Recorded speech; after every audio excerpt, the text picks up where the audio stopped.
पुत्र कनान हाम के अंदर से निकला हुआ था वो, ठीक है। और कुश का पुत्र था निम्रोद, पराक्रमी, यहोवा के सामने पराक्रमी शिकार खेलने वाला। वाओ, यहोवा के सामने पराक्रमी शिकार खेलने वाला, क्या टाइटल दिया परमेश्वर ने इसको। यहोवा के सामने पराक्रमी शिकार खेलने वाला। Wow wow wow wow wow wow, बहुत प्यारा लगा सुनने को, क्योंकि अभी मुझे डिफरेंस समझ में आया उसके बारे में। जब वो प्रचार सुन रही थी तब मुझे समझ में नहीं आया था कि ऐसा क्या खासियत है कि उसको इतना हाईलाइट किया गया। अब मुझे समझ में आ गया, बॉस ये तो मनुष्य क्या प्योर जाति में से फर्स्ट वाला है, और वो तो करप्टेड में से शूरवीर थे जो 6 अध्याय के हैं। ओके चलो आगे जाते हैं। हाम के वंश में ये ही हुए, और ये भिन्न भिन्न कुलों, भाषाओं, देशों और जातियों के अनुसार अलग अलग हो गए। 21 वचन। शेम जो सब एबेर वंशियों का मूल पुरुष हुआ और जो यपेत का ज्येष्ठ भाई था, उसके भी पुत्र उत्पन्न हुए। अच्छा, तो हमने देखा अभी यपेत के जनरेशन को और हाम के जनरेशन को। अब हम देख रहे हैं शेम के जनरेशन को। एबेर वंशियों का मूल पुरुष, यपेत का ज्येष्ठ भाई, ओके, उसके भी पुत्र उत्पन्न हुए। यपेत का ज्येष्ठ भाई और हाम सबसे छोटा था, यानी कि फर्स्ट नंबर शेम, दूसरा नंबर यपेत, तीसरा नंबर कनान था। 22 वचन।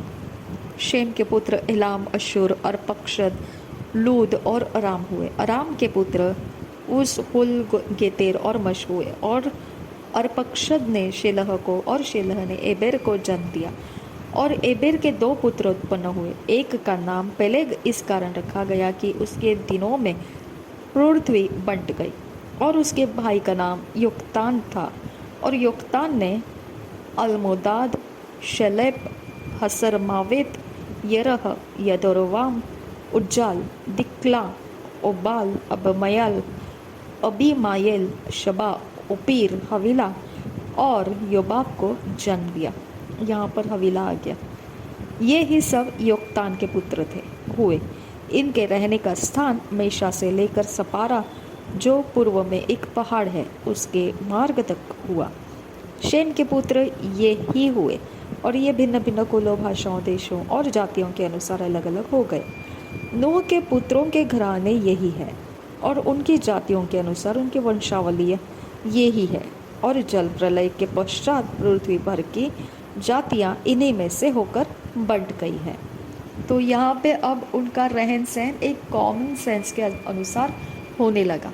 ओके, तो इसके लिए ऐसा कोई हार्ड एंड फास्ट रूल नहीं था कि कोई परमेश्वर के डू एंड डोंट डू ऐसा कुछ इनके ऊपर डाला जाए, ऐसा कोई नहीं था। ये एक बात थी उनके बीच में कि मांस के साथ लहू नहीं खाना है, इतना एक हार्ड एंड फास्ट रूल डाला हुआ था उनके ऊपर।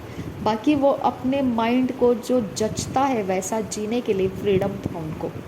ओके, तो वो कोई भी शक्ति को मान सकते थे, वो कैसा भी भक्ति कर सकते थे, वो किसी भी प्रकार से चाल चलन में उतर सकते थे, उनको कंप्लीट फ्रीडम था। जैसे नूह का जल प्रलय होने के पहले चल रहा था, उस प्रकार के कोई भी चाल चलन को वो एक्सेप्ट कर सकते थे। ओके, अगर कोई उनको पोल्यूट करने आता है आत्मिक जगत में से, जैसे स्वर्गदूत आए थे मनुष्यों के पुत्रियों को लेकर, वो बिहाने लगे। ओके, जैसे दानव जातियाँ हैं। ओके, अगर ऐसे कोई भी चीज़ें उनके लाइफ को लेने के लिए आएंगे तो इनके पास फ्रीडम था कि उनके संगति में होना है या नहीं। ओके, इनके ऊपर कोई दबाव नहीं था कि शादियां करनी है बच्चों के, तो कौन सी बेटी कौन सी जगह की, कौन से वंश की ले, किस प्रकार से ले, ऐसा कोई हार्ड एंड फास्ट रूल नहीं था उनके अंदर। ओके, वो एक कॉमन जनरल सेंस के द्वारा अंदर ही अंदर उनके अंदर जो इंट्यूशंस आता था, उनके सोच, जो मन के सोच है, वो निरंतर जैसे रहा करते थे वैसा ही उनका चाल चलन चलता रहा। वो करप्टेड तो नहीं थे अभी, लेकिन उनका चॉइस करना भी कोई रेस्ट्रिक्शन में नहीं था। ओके, उनको फ्रीडम था, उनके अंदर से इंट्यूशंस को वो सुनते थे, उनके अंदर की आवाज़ को वो सुनते थे और उस आवाज़ के अनुसार वो अपने रास्ते लेते थे। इसके लिए अय्यूब की पुस्तक को आपने बहुत अच्छे से पढ़ना है, क्योंकि वहाँ पर डू एंड डोंट डू का रूल लगा हुआ नहीं था। वहाँ पे जो इंसान लोग बात करते हैं अय्यूब के साथ, उनके इंट्यूशन के अंदर, उनको उनके मन के अंदर उस सीखी हुई बात को वो बोल कर बता रहे हैं। इसके लिए मुझे अय्यूब का पुस्तक पढ़ने में बहुत मज़ा आता है, क्योंकि उनके मन के अंदर परमेश्वर ने क्या बोला 6 अध्याय के 5 वचन में, इनके मन के अंदर निरंतर बुरी सोचें उत्पन्न होती है। जो सोच होती है ना, उसको उत्पन्न होना पड़ता है, जनरेट होना पड़ता है, और फिर चाल चलन बनता है वो। तो अय्यूब की पुस्तक में जो भी अय्यूब के साथ विवाद कर रहे थे, उनके मन के अंदर के जो सोच उत्पन्न हो रहे थे, जनरेट हो रहे थे, बर्थ ले रहे थे, वही उनका लाइफस्टाइल बन रहा था, वही उनका जीने का तरीका बन रहा था। सेम थिंग यहाँ पर है। इन लोगों के पास कोई हार्ड एंड फास्ट रूल नहीं है कि यहोवा क्या है, कैसा है, क्या उसको पसंद है, क्या पसंद नहीं, हमने क्या करना है, हमने क्या नहीं। इतना हार्ड एंड फास्ट रूल नहीं था। उनके पास एक हार्ड एंड फास्ट रूल था, मांस के साथ लहू नहीं खाना है। ओके, बाकी सब उनके लिए फ्री है, जैसा मन चाहे वैसा वो जी सकते हैं। नूह का जल प्रलय होने के पहले भी वही था। परमेश्वर ने कोई हार्ड एंड फास्ट रूल नहीं डाला था, जैसा उनका मन चाहेगा वैसा वो रह सकते हैं। लेकिन इतना ही था कि उन्होंने जो मिट्टी है वही का काउंसिल को उन्होंने ज़्यादा एक्सेप्ट किया। यहाँ भी लोग वही करने वाले हैं। जो मिट्टी का काउंसिल है, जो मिट्टी के अंदर के इंटरेस्ट है, वही उनकी इंटरेस्ट वो एक्टिवेट करने वाले हैं। इनके ऊपर कोई ऐसा स्पेशलिटी नहीं है कि ये परमेश्वर के आत्मा का सुन के चलेंगे, ऐसा कोई हार्ड एंड फास्ट रूल इनके ऊपर नहीं है। ओके, इनके ऊपर एक सीधाई का रास्ता है। इनको क्या इंट्यूशन में एक्स्ट्रा ऑर्डिनरी लगता है वो करते जाएंगे, उनको क्या भाता है वो करते जाएंगे। ओके, अब नूह के वक्त में उन चाल चलन को बिगड़ा हुआ देखा तो परमेश्वर उनके ऊपर गुस्सा हो गया। उनके पास तो कोई रूल्स नहीं था कि ऐसा नहीं करने का, उनको कोई ऐसा डू एंड डोंट डू का लिस्ट नहीं दिया था परमेश्वर ने। वैसा ही अब इन लोगों के साथ भी होने वाला है। ओके, इनके पास भी कोई डू एंड डोंट डू का लिस्ट नहीं है। इसके लिए ये अपने मर्जी से जो सही लगता है उनके अंदर से। अभी आबिल को किसने सिखाया था ऑफरिंग लाना? आबिल को किसने सिखाया था शेपर्ड बनना, चरवाहा बनना, प्राणी को काटना, उसका चर्बी निकालना, उसको भेंट चढ़ाना? किसने सिखाया था? उसके इंट्यूशन के अंदर वो हुआ वैसा। ओके, वैसा ही आज भी हम वैसा नहीं चल सकते। आज हमारे पास पवित्र वचन है, डू एंड डोंट डू के लिस्ट है हमारे पास, तो हम वैसा नहीं कर सकते। लेकिन वो वाली चीज़ है, वहाँ पर वो डू एंड डोंट डू का लिस्ट नहीं था। वो अपने इंट्यूशन के अंदर क्या उनको समझ में आता है उसके अनुसार वो चलते थे। इसके लिए रोमियो के पत्री में ये लिखा है कि जब ऐसे चलते वक्त यहोवा उनकी मुलाकात लेता था, उनको बोलता था कि मैं तुम्हारा परमेश्वर हूँ, और वो सृष्टि के अंदर से भी वो देखते थे कि कैसा है, कुछ तो है स्पेशलिटी, कि हम किसी एक अद्भुत आत्मा के जगत के साथ कनेक्टेड है और वो हमारी रखवाली करता है और वो हमको कुछ सिखाता है कि उसने ये सिखाया। वो मन के अंदर सिखाता था लोगों को। ओके, इसके लिए वो इतना जानने के बावजूद वो क्या करने लगे? जो क्रिएशन है, सृष्टि है, उसकी वो भक्ति करने लगे। क्रिएटर को छोड़ दिया और क्रिएशन की भक्ति करने लगे, सृष्टि की भक्ति करने लगे, सृष्टिकर्ता को उसने भुला दिए। ओके, तो इसके लिए उनका वो रॉन्ग, वो मिस्टेक हो गया ये जनरेशन के लोगों का। जहाँ पे डू एंड डोंट डू नहीं है, इन लोगों का मिस्टेक ये हो गया कि वो सृष्टि को भक्ति करने लगे, सृष्टिकर्ता को जानते हुए भी उन्होंने, उनके अंदर सोच के अंदर उनको समझ में आ गया था कि ये सब कुछ बनाने वाला कोई है, हमने उसी की भक्ति करनी है, ये सिर्फ बनाई हुई चीज़ें है, इसकी हमने भक्ति नहीं करनी है। लेकिन उन्होंने वो बनाने वाले को छोड़ दिया और बनाई हुई चीज़ों की भक्ति करना स्टार्ट किया। ये मिस्टेक ये जनरेशन के लोगों का हो गया। ठीक है, तो अब ऐसा है। ठीक है, तो अभी भी इन लोगों के अंदर ऐसा कुछ हार्ड एंड फास्ट रूल नहीं है कि ये लोग कैसा जीना चाहिए, एक लाइफ बोलकर वो जीते जा रहे लाइफ में, ठीक है।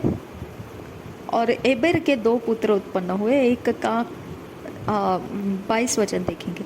शेम के पुत्र एलाम, अशुर, अर्पक्षद, लूद और अराम हुए। अराम के पुत्र उस, हुल, गेतर और मश हुए। अच्छा, ये पूरा पढ़ के हो गया है हमारा। ओके, 11 वचन। सारी पृथ्वी पर एक ही भाषा और एक ही बोली थी। उस समय लोग पूर्व की ओर चलते चलते शिनार देश में एक मैदान पाकर उसमें बस गए। तब वे आपस में कहने लगे, आओ हम ईंटें बना के भली भांति आग में पकाए। और उन्होंने पत्थर के स्थान पर ईंट से और चूने के स्थान पर मिट्टी के गारे से काम लिया। फिर उन्होंने कहा, आओ हम एक नगर और एक गुम्मट बना लें, जिसकी चोटी आकाश से बातें करे। इस प्रकार से हम अपना नाम करें, ऐसा न हो कि हमको सारी पृथ्वी पर फैलना पड़े। अगर आप देखेंगे ना, जो मूसा को एक तंबू बनाने का परमेश्वर ने प्लान दिया था, उसके अंदर मिट्टी का इस्तेमाल नहीं किया है। जहाँ तक मैंने जितना स्टडी किया है, मुझे बहुत कम कहीं ऐसे पता है कि उसके अंदर मिट्टी का इस्तेमाल नहीं यूज़ किया है। मैं जब थोड़ा सा उस एरिया ऑफ लाइफ को थोड़ा स्टडी के अंदर से याद करती हूँ, तो मुझे ये याद आता है कि उसके अंदर मिट्टी का बनाया हुआ मुझे कुछ मिला नहीं। ओके, और यहाँ पे बाबेल का टावर जब बना रहे थे, वहाँ पे पत्थर का इस्तेमाल किया था। जहाँ पर मूसा को परमेश्वर ने तंबू बनाने का प्लान दिया था, वहाँ पर पत्थर का इस्तेमाल किया था, लेकिन मिट्टी का मुझे कहीं याद नहीं है कि मिट्टी के द्वारा उसने कुछ यूज़ किया है। ओके, लेकिन यहाँ पे देखेंगे ना, ये बाबेल के टावर के वक्त यहाँ पे पत्थर को इन्होंने रिजेक्ट किया और ईंटों का इस्तेमाल किया, चूने को रिजेक्ट किया और यहाँ पे मिट्टी के गारे का इस्तेमाल किया। ओके, यानी कि जो इम्पोर्टेंट चीज़ थी पत्थर से तो मजबूती आती है, ईंटों से मजबूती नहीं आती है। तो इनके माइंड के अंदर था क्या एग्जैक्टली? ये तो कच्चा मटेरियल यूज़ कर रहे थे। पत्थर बोलेंगे तो पक्का मटेरियल है, ओके, और मिट्टी के गारे बोलेंगे तो कच्चा मटेरियल है, और ईंट बोलेंगे तो भी वो कच्चा मटेरियल है। तो ये एग्जैक्टली क्या इस्टेब्लिश करने जा रहे थे? ये जो कंक्रीट यूज़ किए जा रहे हैं, इसके अंदर एग्जैक्टली पक्के बात होने वाली नहीं है, ये गिर जाएगा।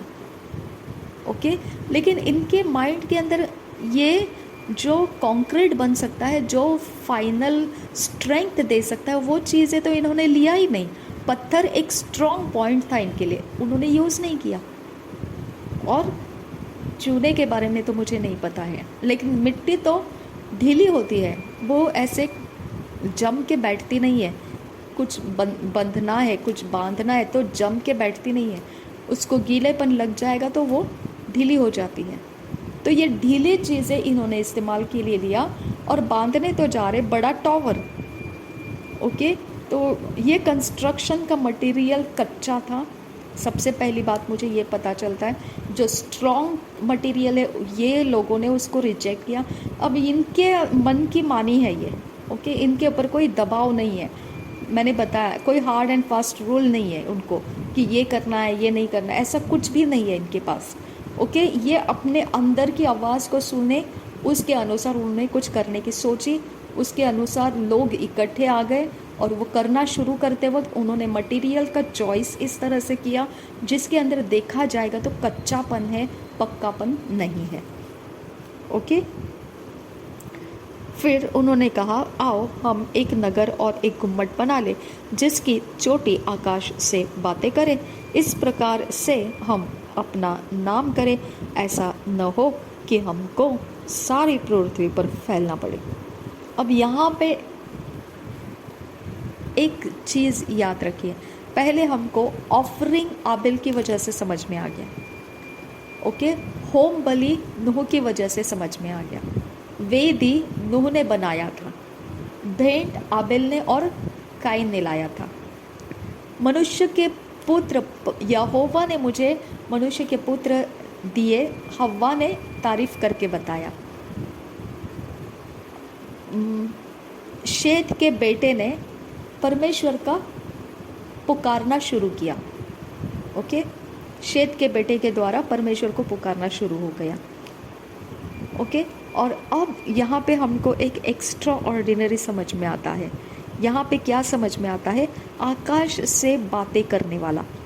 इनके अंदर, इनका सोच के अंदर ऐसा कुछ जनरेट हुआ है जो उनको ये बोल रहा है कि आकाश के साथ बातें कर सकते हैं आप, आकाश से बातें कर सकते हैं। ओके, जिसकी चोटी आकाश से बातें कर सकती है। और रिबान देगा सियाला रबा खस्सा, उसका कंस्ट्रक्शन भी देखो ना कैसा सोचा है उन्होंने। नगर और एक गुम्मट बना ले, एक नगर, एक शहर बनाए। ओके, एक पूरा शहर, और उसके शहर को बाउंड्री डालेंगे, शहरपना डालेंगे, और शहरपना डालने के बाद वो बाउंड्री के ऊपर जो ओपन स्पेस सिर के ऊपर रहेगा वहाँ एक गुम्मट बनाएंगे। ओके, वो गुम्मट ऐसा रहेगा जिसकी चोटी, वो गुम्मट का सिरा जो ऊपर रहेगा वो आकाश से बातें करे। इस प्रकार से हम अपना नाम करें। Oh my God. ओके, यानी आकाश से बातें करने वाला एक कांटेक्ट पॉइंट वो बनाना चाहते थे। आकाश से बातें करने वाला कांटेक्ट पॉइंट बनाना चाहते थे, और ऐसा कांटेक्ट पॉइंट बनाने की वजह से वो अपना नाम करने वाले थे, अपना नाम फेमस करने वाले थे। ऐसा न हो कि हमको सारी पृथ्वी पर फैलना पड़े। अब उनका ये एक चिंता का विषय था, उनको सारी पृथ्वी के ऊपर फैलना नहीं था। और परमेश्वर तो चाहता था तुम जाओ सारी पृथ्वी के ऊपर फैल जाओ, परमेश्वर ने तो चाहा था वो। लेकिन ये लोगों का एक कनेक्शन ऐसा था कि हमको सारी पृथ्वी के ऊपर फैलना ना पड़े, बस एक जगह में हम बैठे रहेंगे और यहाँ से हम आकाश के साथ बात करेंगे और हम फेमस होते रहेंगे, हम सारी पृथ्वी के ऊपर जाने जाएंगे। आकाश के साथ बात करके ये लोग बोल रहे इसी नगर के अंदर रहेंगे और आकाश के साथ इसकी चोटी बात करेगी और हम पूरे पृथ्वी पर हमारा नाम ऊंचा हो जाएगा, पॉपुलैरिटी आ जाएगी, फेमस हो जाएंगे। ओके, तो हमको पृथ्वी भर फैलना नहीं पड़ेगा। ठीक है, हमको पृथ्वी भर फैलना नहीं पड़ेगा, बस ये एक जगह में रुक कर सारी पृथ्वी के अंदर हम नामचीन लोग बन जाएंगे, बिल्कुल जाने पहचाने लोग, लोगों के हृदय के ऊपर छाए हुए लोग बन जाएंगे। ये स्पिरिचुअल एक्स्ट्रा ऑर्डिनरी कुछ यहाँ पर हमको समझना है। 5 वचन, जब लोग नगर और गुम्मट बनाने लगे तब उन्हें देखने के लिए यहोवा उतर आया और यहोवा ने कहा, मैं क्या देखता हूँ कि सब एक ही दल के हैं और भाषा भी उन सब की एक ही है, और उन्होंने ऐसा ही काम भी आरंभ किया, और अब जो कुछ वे करने का यत्न करेंगे उसमें से कुछ भी उनके लिए अनहोना न होगा। इसलिए आओ हम उतर के उनकी भाषा में गड़बड़ी डालें कि वे एक दूसरे की बोली को ना समझ सके। इस प्रकार यहोवा ने उनको वहाँ से सारी पृथ्वी के ऊपर फैला दिया और उन्होंने उस नगर का बनाना छोड़ दिया। देखिए, इंट्यूशन इतना डेंजरस जोन है ना। इंट्यूशन यानी हमारे अंदर ही अंदर हम कुछ बाहर आंखों से देखते हैं, लेकिन उसके बारे में हमारे मन के अंदर हम सोचते हैं। आंखों से हम देखते हैं कुछ चीज़, किसी इंसान को आंखों से देखा, मन के अंदर हम बोलते हैं, हम बात करते हैं मन के अंदर, क्या पता वो अच्छा इंसान है, क्या पता वो देखने में तो ऐसा लग रहा है, क्या पता वो सही होगा कि नहीं, पता नहीं, क्या पता, है ना। तो हमारे अंदर ये सारी चीज़ें हम करते हैं मन के अंदर, ओके। और जब हम शांत रहते हैं, कोई चीज़ हमको परेशान नहीं कर रही है, उस समय हमको जवाब आने लगते हैं, नहीं नहीं वो लड़की अच्छी थी, नहीं नहीं नहीं वो लेडी अच्छी थी, ऐसा तो कुछ बुरा दिखा नहीं मुझे उनके अंदर, ऐसा तो कुछ लगा नहीं मुझे, लेकिन वो ठीक थी, कोई प्रॉब्लम नहीं था उनके अंदर, बस हो सकता है वो कोई जल्दबाजी में है इसके लिए ऐसा कुछ हो गया रहेगा, लेकिन वो ठीक थे, ऐसा कुछ प्रॉब्लम नहीं है ना।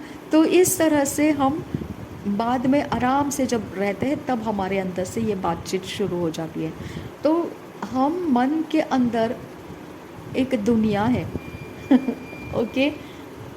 हम मन के अंदर क्या है ना, वो कोई नहीं सोच सकता है, कोई समझ नहीं सकता है। हमको लगेगा सामने वाला हमको देख रहा है, लेकिन वो मन के अंदर कुछ और चल रहा होता है, ओके। हमको लगता है हम सामने कुछ देख रहे हैं, लेकिन हमारे मन के अंदर हम कुछ और कर रहे होते हैं, ठीक है। तो हमारा अंदर का दुनिया बहुत डेंजरस है, ओके। और वहाँ वो डेंजरस इसीलिए है क्योंकि उसका कनेक्शन कहाँ है, किसके साथ है, हम नहीं जानते, ओके। वो कनेक्शन के कारण रिश्ते बिगड़ जाते हैं, वो कनेक्शन के कारण हम हमारे डिवाइन हेल्पर्स को हमारा दुश्मन समझ जाते हैं, ओके। वो कनेक्शन के कारण हम बुरे इंसान को अपना दोस्त समझने लगते हैं, हमको पता ही नहीं है वो बुरा इंसान है, लेकिन हम उसको फ्रेंडली लेते हैं, ओके। वो कनेक्शन मन के अंदर का बैक ऑफ द सीन क्या है, कहाँ से हो रहा है, ये कोई नहीं बताता है। परमेश्वर खुद भी बोलता है उनके मन के अंदर उत्पन्न होने वाली सोचों के कारण उनके चाल चलन बिगड़ गए हैं। उत्पन्न होने के कारण बोला है, उत्पन्न होता है वो, लेकिन वो उत्पन्न होता है तो वो उत्पन्न के लिए भी तो कुछ तो सोर्स चाहिए ना। वो उत्पन्न होने के लिए, वो जनरेट होने के लिए कुछ तो प्लेटफॉर्म तो चाहिए ना, ग्राउंड तो चाहिए ना। वो ग्राउंड क्या है उसके बारे में परमेश्वर ने वो वचन में एटलीस्ट नहीं बताया, शायद हो सकता है आगे वचन के अंदर कहीं मिल जाएगा, है ना। तो हम इसके लिए इनसिक्योर फील करते हैं, इसके लिए हमारे अंदर हम डाउट को रखते हैं, अविश्वास को लाते हैं, क्योंकि वो एरिया, वो ग्राउंड, अननोन ग्राउंड जहाँ से हम सुनते हैं, वो बॉस है कहाँ से, वो है कौन, वो है कौन, वो अंधेरे के अंदर है कौन, कौन दे रहा है हमको वो सारी सोचें, है ना। तो वहाँ हम नहीं समझ पाते हैं और उसके कारण हम अच्छे को बुरा बोल देते हैं और बुरा को अच्छा बोल देते हैं, हमको समझ में नहीं आता है एग्जैक्टली है क्या, ओके। तो हमारे मन के अंदर की कहानी ऐसी है और यहाँ पे यही बात के बारे में बोला है, इनके अंदर जो सोच है पॉपुलैरिटी पाने का, ओके, इनके अंदर ये सोच आ चुकी है पॉपुलैरिटी पाने के लिए पृथ्वी के एंड तक जाने की ज़रूरत नहीं है फैलने के लिए। हम एक जगह में एक बाउंड्री लगा के वो ज़मीन के ऊपर एक गुम्मट बनाएंगे, उस ज़मीन के ऊपर का गुम्मट जो है वो आकाश से बातें करेगा और हम पॉपुलर हो जाएंगे। यह उनके अंदर की समझ उनको आई है, ओके। तो ये कैसे कहाँ से आई परमेश्वर जानता है, हमको नहीं पता, लेकिन ये समझ उनके अंदर आ चुकी थी, ये इंटेलिजेंस आ गया था उनके अंदर, ये टेक्नोलॉजी उनके अंदर समझ में आ गया था, ओके, फेमस होने का, पॉपुलर होने का। अब इसलिए आओ हम उतर के उनकी भाषा में गड़बड़ी डालें कि वे एक दूसरे की बोली को ना समझें, ओके, समझ सके। अब उनके बोली के ना समझ के वजह से वो काम ढीला पड़ जाएगा, जल्दी जल्दी उनको मैनिफेस्ट करना नहीं आएगा, और अगर मैनिफेस्ट करने की कोशिश करेंगे तो भी वो बिगड़ा हुआ रहेगा, एग्जैक्टली वो मैनिफेस्टेशन नहीं कर पाएंगे, ओके। तो उनका सब मेन इम्पॉर्टेंट एरिया जो था वो एक दूसरे को समझने की जो उनके अंदर कुव्वत थी वो उनका मेन एरिया था और वहीं पर डिस्टरबेंस डाल दिया परमेश्वर ने। इस प्रकार यहोवा ने उनको वहाँ से सारी पृथ्वी के ऊपर फैला दिया, यानी उनको शॉर्टकट मिल रहा था वहाँ से, गुम्मट बना के आकाश से बातें करके ख़त्म, हमको पूरा पृथ्वी घूमने की ज़रूरत नहीं है। ठीक है, तो वो बोल रहे कि ये शॉर्टकट मिला था, लेकिन परमेश्वर बोलता है मैंने उनको वैसा करने नहीं दिया, उनको लॉन्ग कट दे दिया, जाओ फैल जाओ पृथ्वी के ऊपर। उन्होंने उस नगर का बनाना छोड़ दिया, इस कारण उस नगर का नाम बेबीलोन पड़ा, क्योंकि सारी पृथ्वी की भाषा में जो गड़बड़ी है वह यहोवा ने वहाँ डाली, और वहीं से यहोवा ने मनुष्यों को सारी पृथ्वी के ऊपर फैला दिया। ओके, तो वहाँ से अब अलग अलग भाषाएं शुरू हो गई, लोग एक दूसरे की भाषा समझते नहीं है, लिमिटेशन में पड़ जाते हैं। ओके, तो इस तरह से अब कितना भी इंटेलिजेंट इंसान रहने दो, जब तक वो क्या कहता है सामने वाले इंसान के दिमाग तक नहीं पहुँचेगा, तब तक उसका इंटेलिजेंस को कोई सपोर्ट नहीं कर पाएगा। ओके, तो कितना ज़रूरी हो गया ना लैंग्वेज को समझना, अब उनके लिए इम्पोर्टेंट चीज़ हो गया। इसके लिए पढ़ाई लिखाई आ गई, एजुकेटेड इंसान हो गए, ताकि एक जनरल लैंग्वेज बीच में आ जाए, और वो जनरल लैंग्वेज को इंग्लिश नाम दे दिया। हमारे लिए वो हमारे कंट्री का general language, main language Hindi रखा है ना, राष्ट्रभाषा, नेशनल लैंग्वेज, और यूनिवर्सल लैंग्वेज इंग्लिश रह गया। यानी कि कहीं पर भी कोई इंसान किसी भी देश का रहे, कंपलसरी उसको इंग्लिश सीखना ही सीखना है, ताकि पूरे पृथ्वी के अंदर वो कहीं पर भी जाएगा तो कम से कम एक लैंग्वेज ऐसी रहेगी जिसके बारे में उसको कभी दिक्कत नहीं आएगी। वो अपनी बात को दूसरे को समझा सकता है और दूसरा उसकी बात को समझ सकता है ना, तो वो यूनिवर्सल लैंग्वेज बन गया। ठीक है, तो इस तरह से लैंग्वेज का प्रॉब्लम फिर हमारी बुद्धि से हम लोगों ने इस तरह से एडजस्ट कर लिया है कि हमने यूनिवर्सल लैंग्वेज इंग्लिश ले लिया है। इसके लिए लोग पढ़ाई करते हैं वक्त इंग्लिश को ज़्यादा महत्व देते हैं, ताकि वो कहीं पर भी जाए, कुछ भी कोई भी एरिया ऑफ लाइफ में उनको किसी को कुछ बोलना है तो इंग्लिश जिसको भी यूनिवर्सल है बोलकर सिखाया रखा है, वो आसानी से पूरी दुनिया घूम के आ सकता है, क्योंकि सारी दुनिया के अंदर यूनिवर्सल लैंग्वेज इंग्लिश रखा है। ठीक है, ये हमारी दिमागदारी मनुष्यों की, इसके लिए हमको ये थोड़ा सा आसान रास्ता मिल गया कि इंग्लिश की वजह से हम पूरी दुनिया के अंदर कहीं पर भी बात कर सकते हैं किसी के साथ। चलो आगे बढ़ते हैं। 10 वचन।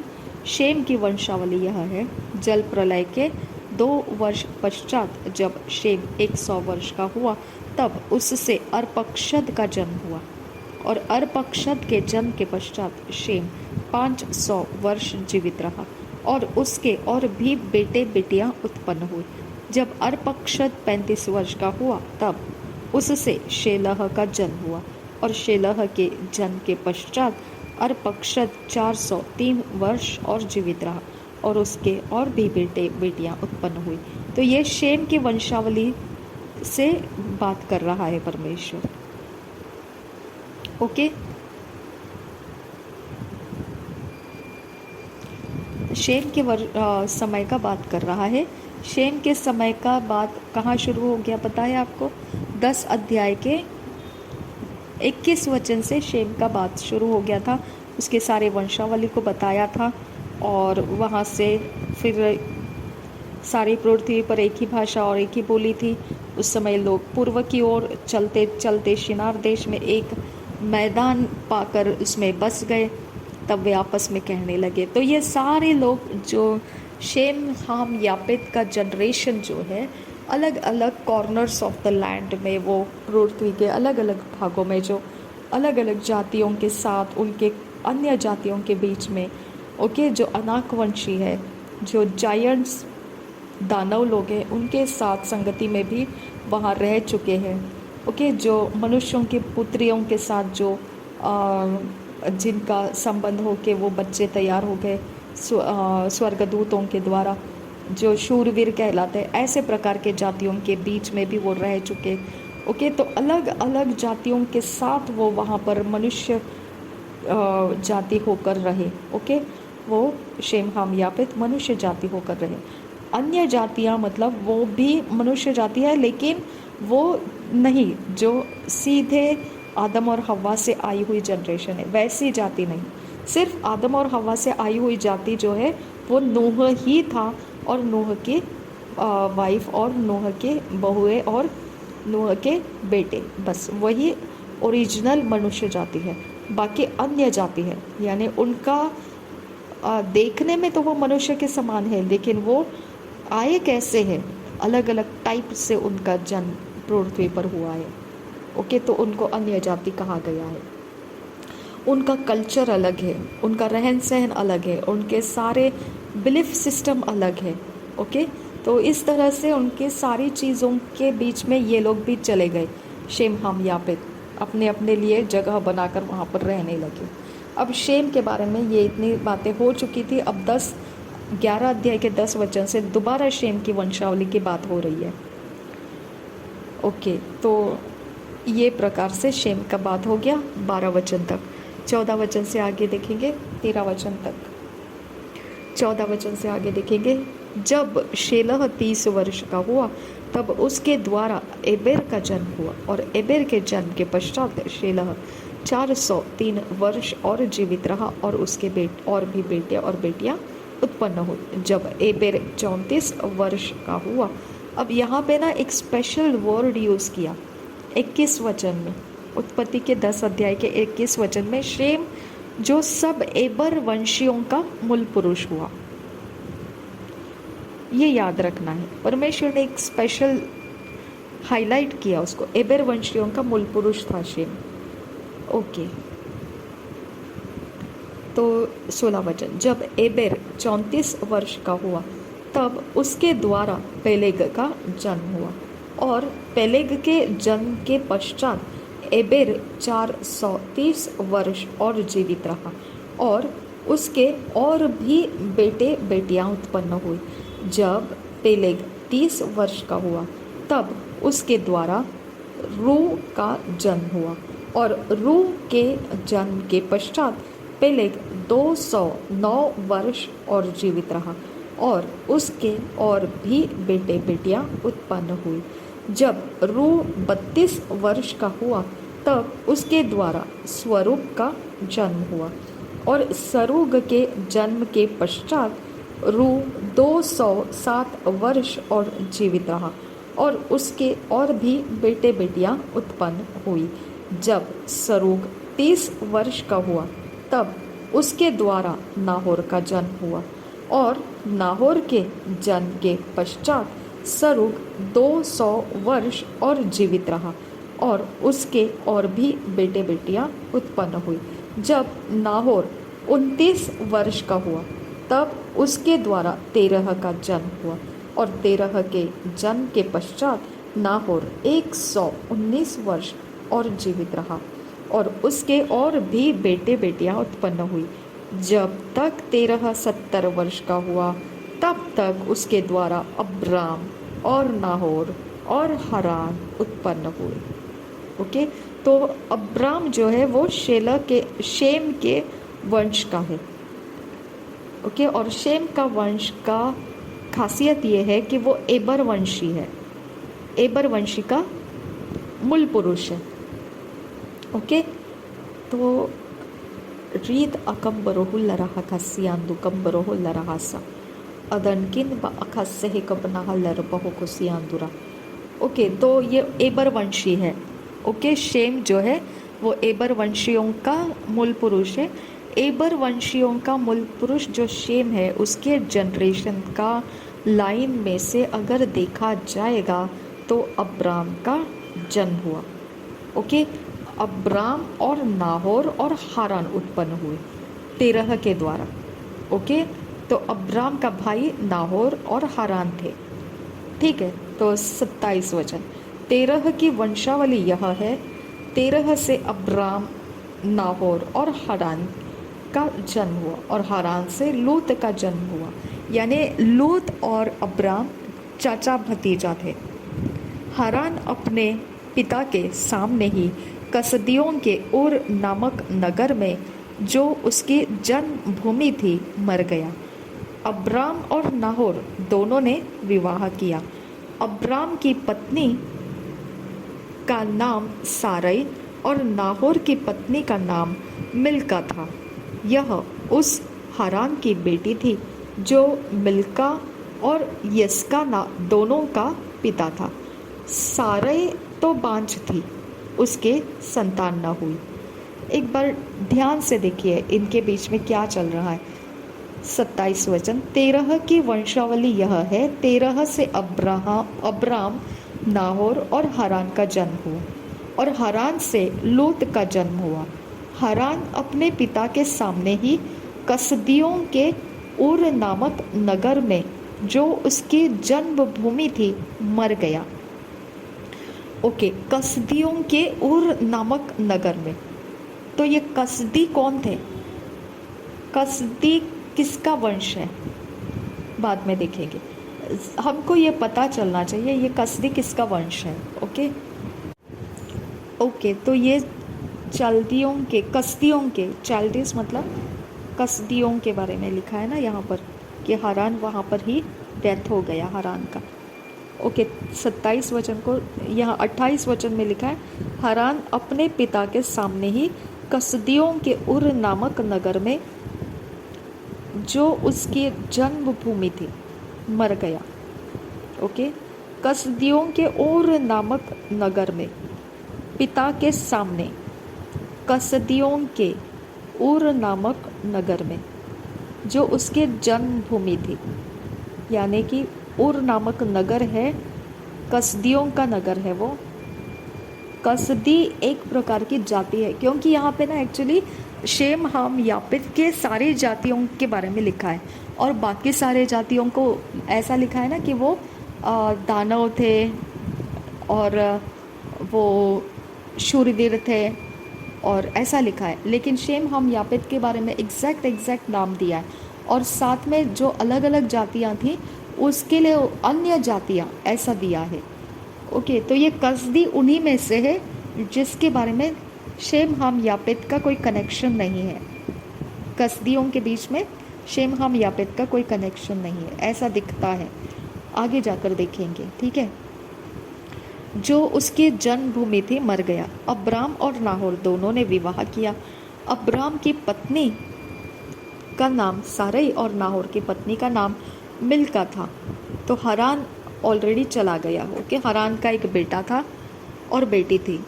यह उस हारान की बेटी थी जो मिल्का और यस्का दोनों का पिता था। अब ये वाला हारान कौन है? क्योंकि हारान की बेटी थी मिल्का और यस्का, ठीक है। तो हारान तो ऑलरेडी यहाँ पर लिखा हुआ है कि हारान क्या था? अब्राम का क्या था वो? हारान अब्राम का भाई था। ओके, अब्राम, नाहोर और हारान 3 लोग थे। तो यहाँ पे हारान मृत्यु हो गया, लेकिन हारान का अपने पिता के सामने जब मृत्यु हुआ उस समय उसके बेटे का नाम लूत था, वो लूत जन्मा हुआ था।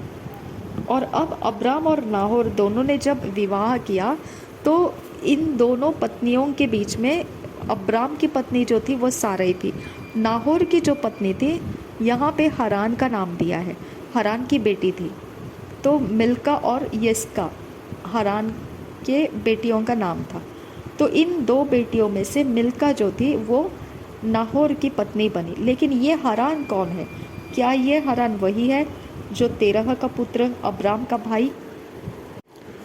ओके, तो ये हारान जो है जिसकी बेटियों का नाम था मिल्का और यस्का, ये वो हारान नहीं है जो लूत का पिता है और अब्राहम का भाई है। ओके, तो ये हारान अलग है और इसकी बेटियों का नाम है मिल्का और यस्का। ये हारान की बेटी के में से जो मिल्का है वो नाहोर की पत्नी थी। ओके, तो ये हारान वो नहीं है जो अब्राम और नाहोर और हारान ये तीनों भाई थे, तेरह के पुत्र थे। इनके बीच में जो हारान जो मर गया उसके बारे में ये नहीं है, ये अलग है। ओके, तो 31 वचन 30 वचन, साराई तो बांझ थी, उसकी संतान न हुई। तेरह अपने पुत्र अब्राम और अपने पोते लूत को जो हरान का पुत्र था, और अपनी बहू साराई जो उसके पुत्र अब्राम की पत्नी थी, इन सबों को लेकर कसदियों के उर नगर से निकल कनान देश जाने को चला, पर हरान नामक देश में पहुंचकर वहीं रहने लगा। जब 205 वर्ष का हुआ तब वह हरान देश में मर गया। तो नाहूर के बारे में उस कुछ लिखा नहीं है। नाहूर को वो लोगों ने वहीं पे छोड़ दिया। ओके, नाहूर और उसकी पत्नी मिल्का दोनों को वहीं पे छोड़ दिया। और ये वाली चीज़ें जो है अब्राम और लूत, जो हरान का पुत्र लूत है, अब्राम, लूत और साराई जो अब्राम की पत्नी है, ये तीन लोगों को तेरह ने अपने साथ लिया। ठीक है, तो नाहोर को नहीं लिया। नाहोर की पत्नी नाहोर वहीं पर रह गए, कसदियों के बीच में ही रह गए। ठीक है, तो ये कहाँ रह रहे थे उस समय? कसदियों के उर नामक नगर में रह रहे थे। ठीक है, और वहीं पे इन लोग, ये हरान की जन्मभूमि थी। कसदियों के उर नामक नगर हरान की जन्मभूमि थी। ये हरान ने एक बेटे को जन्म दिया था जिसका नाम था लूत। ओके, ये हरान तो मर गया, लेकिन नाहोर ने जिसके साथ ब्याह किया उनके पिता का नाम भी हरान था, वो वाला हरान अलग है। ओके, तो ये अभी कहाँ रह गया नाहोर? नाहोर कसदियों के उर नामक नगर में ही रह गया। और तेरह ने अब्राम और उसकी पत्नी साराई और जो लूत है हरान का बेटा, उसको अपने साथ लिया तेरह ने। सबको लेकर अब कहाँ चला गया? देखिए, इन सबों को लेकर कसदियों के उर नगर से निकल कनान देश जाने को चला। अब कनान देश जो है, मैंने बोला ना, जिनके नाम है उन्हीं के अनुसार वो जगह को नाम दिया करते थे। उस जगह में उनका राज्य रहता था। तो कनान देश था। कनान, ये जगह को हम देखेंगे तो वो श्रापित जगह है ना, जहाँ पे कनान को श्राप दिया गया था। यहाँ पे देखिए 9 अध्याय के 25 वचन में कनान के विषय में ऑलरेडी श्राप को बोल दिया है। इसलिए उसने कहा, कनान शापित हो, वह अपने भाई बंधुओं के दासों का दास हो। उसके बाद और एक बार कनान को बोला 26 वचन में, फिर उसने कहा, शेम का परमेश्वर यहोवा धन्य है और कनान शेम का दास हो। सेकेंड टाइम बोला। थर्ड टाइम और एक बार बोला 27 वचन में, परमेश्वर येपेत के वंश को फैलाए और वह शेम के तंबुओं में बसे और कनान उसका दास। तो इस प्रकार से कनान को 3 टाइम्स नेगेटिविटी में ढकेल दिया। अब जब कनान के पुत्र के बारे में, कनान का वंश देखेंगे तो वो हाम का वंश है। हम देखेंगे 10 अध्याय के 6 वचन से। हाम के पुत्र कुश, मिस्र, फुत और कनान हुए। हम कनान के बारे में स्पेशल देखेंगे। ओके, मिस्र के बारे में बताया, कुश के बारे में बताया, कनान ये 10 अध्याय के 15 वचन। कनान के वंश में उसका ज्येष्ठ पुत्र सिदोन, तबहित, यबूसी, एमोरी, गिरगाशी, हिव्वी, अर्की, सिन्नी, अरवदी, समारी और हमाती लोग भी हुए। फिर कनानियों के कुल भी फैल गए। ये कनानी, ओके, तो कनान नाम के द्वारा जो ज़मीन को जाना गया वो कनानी लोग बन गए। ओके, कनान नाम के द्वारा जो ज़मीन के ऊपर कनानी वंश लग गए, वो ज़मीन को कनानी देश करके जानने लगे लोग। ओके, और कनानियों की सीमा सीदोन से लेकर गरार तक के मार्ग से होकर अज्जा तक, और फिर सदोम और अमोरा और अदमा और सबोयम के मार्ग से होकर लाशा तक हुआ। हाम के वंश में ये ही हुए, और ये भिन्न भिन्न कुलों और भाषाओं, देशों, जातियों के अनुसार अलग अलग हुए। तो इस प्रकार से ये कनान वंशी बन गए। तो यहाँ पे, अब यहाँ पे जो बोल रहा है ना, ये वचन जो बता रहा है कि कनान देश के बारे में, यहाँ पे हमको उसी कनान को याद करना है जिसको नूह ने श्रापित किया है। 3 बार श्रापित किया है, 25, 26, 27, 3 वचन में श्रापित किया है। ठीक है, तो यहाँ पे देखेंगे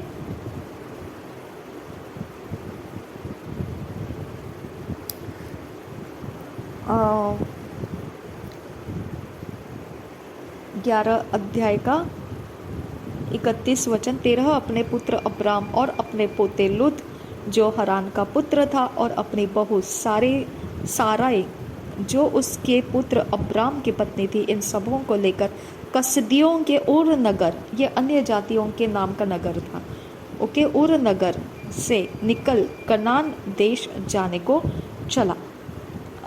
पर हरान नामक देश में पहुंचकर वही रहने लगा। तो हरान नामक एक देश था, वो एक अलग जगह है, ठीक है। तो हरान नाम का एक इंसान था जिसकी बेटी मिल्का और यिस्का भी थी। हरान नामक एक देश भी है, और हरान नामक अब्राम का एक भाई भी था जिसका बेटा लूत बना हुआ है, ठीक है। तो हरान 3 बार हमको अलग अलग तरह से मिलते हैं।